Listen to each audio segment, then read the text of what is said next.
On today's episode of r/MaliciousCompliance, we say hi to OP's wife.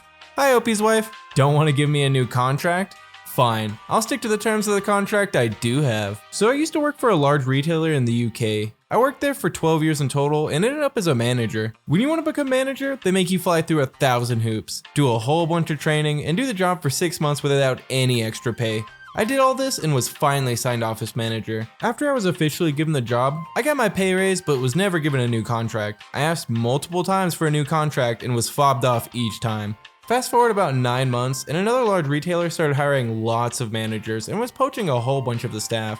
I applied for one of these jobs as they were offering $8K more than what I was currently making for the same job. I got the job and went to hand in my notice. Managers have to give 4 weeks notice, whereas general assistants only have to give about a week. So I decided that I would follow the exact terms of my contract and provide them with a week's notice rather than 4 weeks that they wanted. Suffice to say, they were not happy with that, and I got called into my office and asked why I was only given 1 week's notice. I explained that per the terms of my last contract that I had signed with them, that's all I was required to give. They weren't really happy with it, but there really wasn't anything that they could do about it. Also, my wife says hi. She wanted me to say hi to whoever I was texting. I said I was writing a Reddit post and she said to say hi to Reddit. The end of this story is so cute and wholesome, and I think I speak for most Reddit when I say this. Hi OP's wife. Also, OP, way to stick it to the man. If they don't want to give you a better contract, stick to the terms of the old contract. It's their fault for signing it. Boss says, if you're 1 minute late, I'm docking 15 minutes from your time. and gets mad when I don't work the 15 minutes that I was docked. This happened about 4 years ago. I do construction and we start fairly early. Boss got tired of people walking in at 6:05 or 6:03 when we usually start around 6, even though he was a few minutes late more consistently than any of us were. So he said, If you weren't standing in front of me at 6 o'clock when we start, then I'm docking 15 minutes from your entire day. the next day I accidentally forgot my tape measure of my car and I had to walk across the job site to grab it.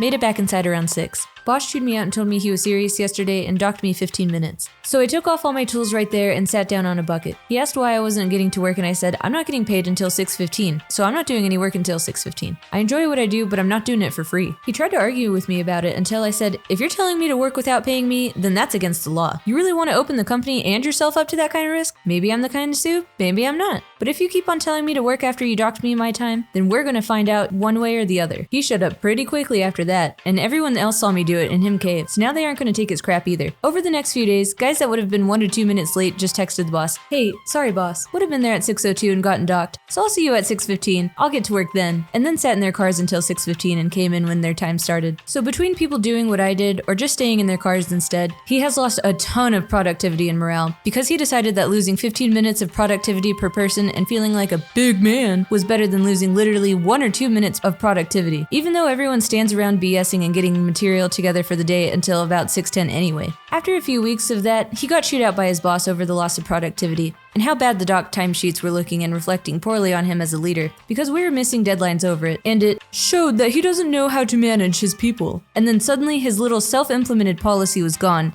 and we all worked like we were supposed to, and got caught back up fairly quickly. Worker solidarity for the win. Not one person took his crap and worked that time for free after he tried to swing his weight around on them. But obviously, I was a target after that, and only made it 2 more months before he had stacked up enough BS reasons to get away with firing me when I called in a few days in a row after my mom fell, and I took off work to take care of her and monitor her for a while during the day. Too long didn't read? Boss told me that I was a minute late and he was taking 15 minutes off my time. So I didn't work for 15 minutes. People saw me and I accidentally triggered a wave of malicious compliance in my coworkers and the boss got chewed out over it. I mean, it's pretty plain and simple. If you want someone to work, pay them. Also, I like that your coworkers banded together to help with this malicious compliance. In this next post, we have a little bit of lighthearted malicious compliance. Or in my opinion, straight up adorable. When I was about 14 or 15, I was in the living room laying on the carpet, watching TV with my brother, sister, and my father. My mother worked overnight, so we spent most evenings with my dad. He liked order. He wasn't really a strict or mean man. He never really spanked us or anything like that. It was more along the lines of an idea of a spanking. The thought of getting a swat across the bottom was enough. I had never really pushed his buttons. I was a pretty good kid, until the divorce, but that's another story. But I consider myself too old for that nonsense anymore. This is my first try at a little pushback. So, the sun's going down, dinner is over with, dishes are done, and we're all stretched out among the various pieces of furniture, and as I said, I was on the floor with a big pillow, and we were watching whatever's on the tube that night. My dad liked to have the room dimmed while watching TV, and when it was dark out and the sunset was approaching, my dad said, OP, flip off the light. I didn't think. It wasn't premeditated. I didn't even know I had this level of smart pantsery in me, but I did as I was told. I rolled over, extended my arm towards the light fixture, and as seriously as I could, flipped off the light. I made sure to hold the pose as I presented my dad with my first ever full-blown middle finger in his presence. He paused and looked at me, and his eyes got a little wider as he realized I was doing just as he asked. He started to laugh, and I'm not ashamed to admit that I was a little relieved. While he was still chuckling, I jumped up, ran over to the light switch, and flipped it off. I know it's not a big deal, but it still makes me smile. Honestly, this makes me smile. This is such a wholesome moment. I love when little kids are like, can I curse? Can I do it? and the parents kind of go along with the joke because you know the kids like did it in a lighthearted fun situation. You want us to call the cops?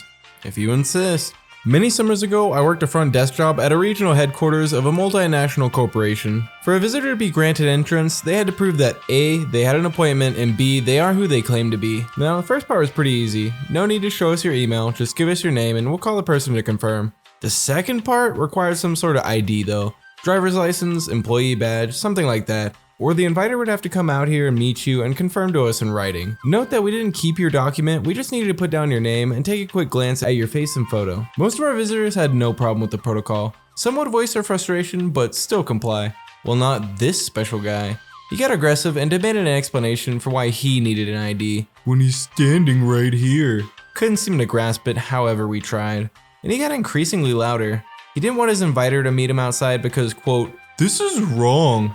Security was ready to see him out when he screamed at us to call the cops because we needed to be arrested and taught a lesson on civil rights. Calls were made, cops came quickly, and he went out in cuffs. Turned out they already had a warrant for him. They just weren't in a hurry to get him. Icing on the cake, he was there for a job interview. I'm glad this entitled guy got what he deserved. I don't know what he got a warrant for, but it was probably for being a jerkbag. However, OP, I have a sneaking suspicion that he might not have wanted to give you the ID because of the warrant. So he might not have been a jerk just to be a weird jerk. He might have had something to hide. One cycle only?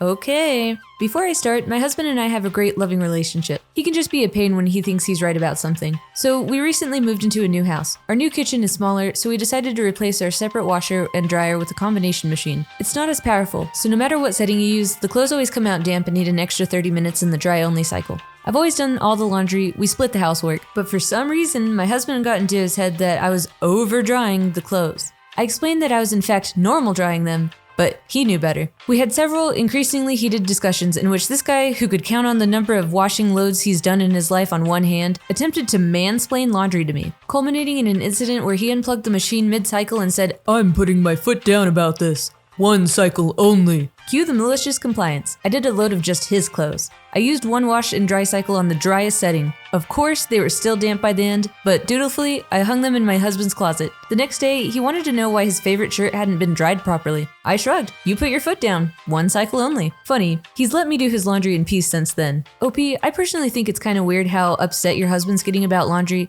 but I'm glad that you're able to teach him a lesson in the end. Must have these documents today? Alright.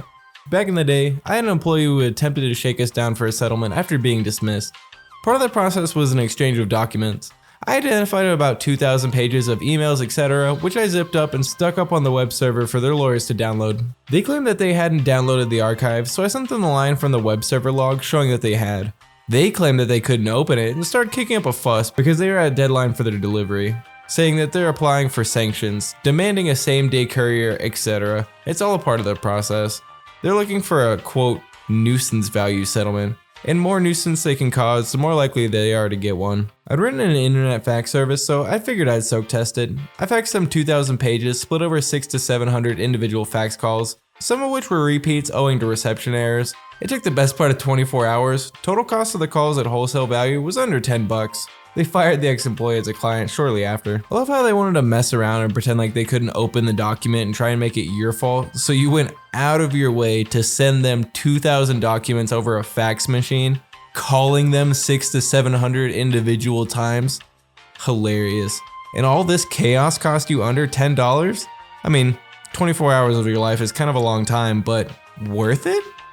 If you've gotten this far in the video, thank you so much for watching. If you really enjoy our content, please like, comment, and subscribe.